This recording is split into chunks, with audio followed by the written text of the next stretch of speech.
Sur Instagram, j'ai posté une story et j'ai une abonnée qui a réagi à cette story. Sa réaction m'a inspirée à faire cette vidéo.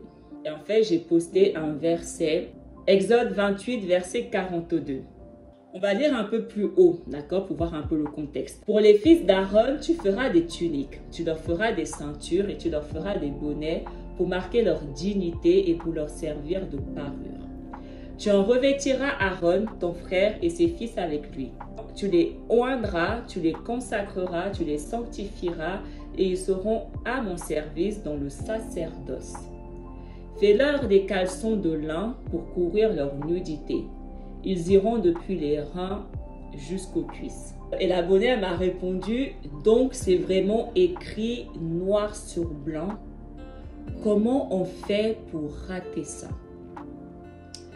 Parce que c'est vrai que dans mes vidéos, je dis souvent qu'on n'a pas le droit de porter des shorts, des ceci, des pantalons. Dieu ne veut pas que nous portons des vêtements d'hommes. Et c'est que beaucoup de personnes ne croient pas, d'accord? Et quand j'ai posté ça, elle m'a répondu, ah, donc c'est vraiment écrit noir sur blanc dans la Bible. Mais comment on fait pour rater ça?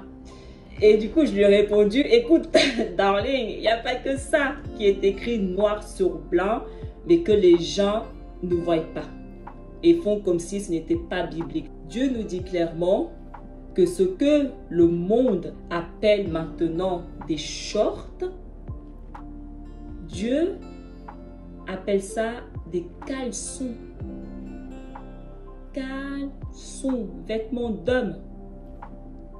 Satan, il sait toutes ces choses-là. Il a pris ce que Dieu appelle caleçon. Il est venu vendre ça d'une manière et maintenant le monde entier porte ça et appelle ça des shorts. Donc lorsque nous promenons avec nos shorts, ce que nous appelons maintenant des shorts, hommes comme femmes, nous marchons clairement en caleçon dans la rue. Et nous, les femmes, non seulement on porte des sous-vêtements également, mais en plus nous portons des sous-vêtements des hommes dans la rue. Et après on se demande pourquoi lorsqu'on marche en short, les gens nous regardent. C'est normal qu'on vous regarde. Vous marchez littéralement en caleçon dans la rue. Il est très important de comprendre que la vérité de l'homme et la vérité de Dieu, c'est deux choses complètement différentes. Donc, pas parce que toi, en tant qu'humain ayant une connaissance très limitée, tu dis qu'il n'y a rien de mal à porter un short, que c'est la vérité de Dieu. Dieu, quand il te voit avec ton short, ce n'est pas un short qu'il voit, c'est un caleçon. Parce que c'est lui qui a créé ça et il a appelé ça un caleçon. Un sous-vêtement qu'il devait porter en dessous, pas au-dessus, en dessous de leurs vêtements, afin de cacher leur nudité. Ça va des reins aux cuisses. Aux cuisses. Mais comme j'ai dit à cet abonné, il n'y a pas que ça qui est marqué en noir et blanc, mais que les chrétiens décident juste de faire comme si ce n'était pas écrit en noir et blanc. 1 Timothée 2. Je veux aussi que les femmes vêtues d'une manière décente, avec pudeur et modestie, ne se parent ni de tresses, ni d'or, ni de perles, ni d'habits somptueux, et qu'elles se parent de bonnes œuvres comme il convient à des femmes qui font profession de servir Dieu. Il est écrit noir et blanc dans la Bible que nous ne devons pas porter des bijoux. Pas parce que ce n'est pas écrit bijoux que ça ne signifie pas que c'est bijoux. Ce que nous appelons maintenant bijoux, eux, ils appelaient à leur époque de l'or et des perles. Mais ce sont des bijoux. C'est écrit. Les chrétiens, ils préfèrent faire les sourds, les aveugles et faire comme si ce n'est pas biblique. Ce n'est pas écrit dans la Bible. Il n'y a rien de mal de porter des bijoux.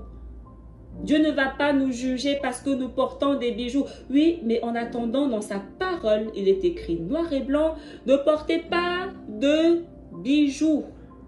Ne portez pas d'or, ni de perles, ni de vêtements somptueux. C'est écrit en noir et blanc. Il est également écrit en noir et blanc.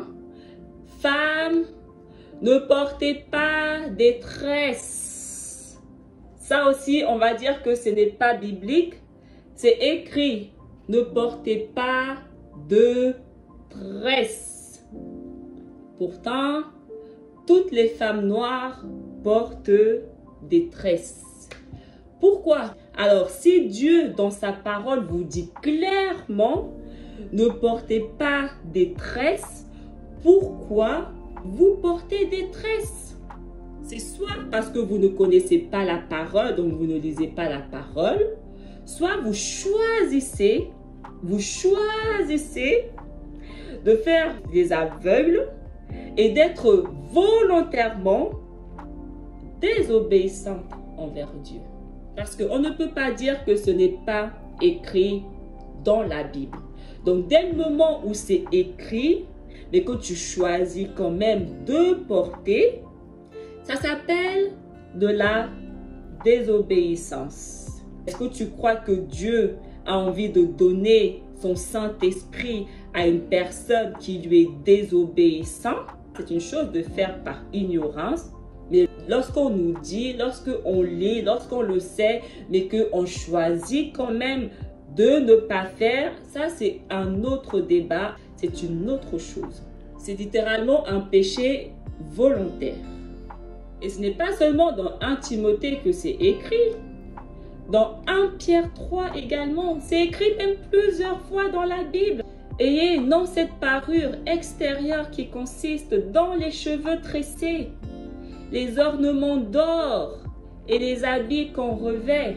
N'ayez pas cette parure extérieure qui consiste dans les cheveux tressés, ni les ornements. Les bijoux, ce sont des ornements. Et la Bible dit, ne portez pas d'ornements, de bijoux. Ne portez pas de tresses. Ne vous habillez pas d'une certaine manière, mais plutôt d'une manière décente, avec pudeur. Ne portez pas des caleçons, ne portez pas des vêtements d'homme. C'est écrit dans la parole de Dieu. On n'invente pas ici. On répète juste ce qui est écrit dans la parole de Dieu, mais que vous avez l'air de ne pas lire, de ne pas savoir, ou vous choisissez volontairement de faire les sourds, de faire comme si ce n'est pas écrit. Vous choisissez volontairement d'être désobéissant. La conséquence de la désobéissance envers la parole de Dieu, c'est l'enfer. C'est comme ça que les fils de Dieu ont été chassés du paradis. Désobéissance. La désobéissance en la parole de Dieu ne vous procurera absolument rien de bon. Sachez-le.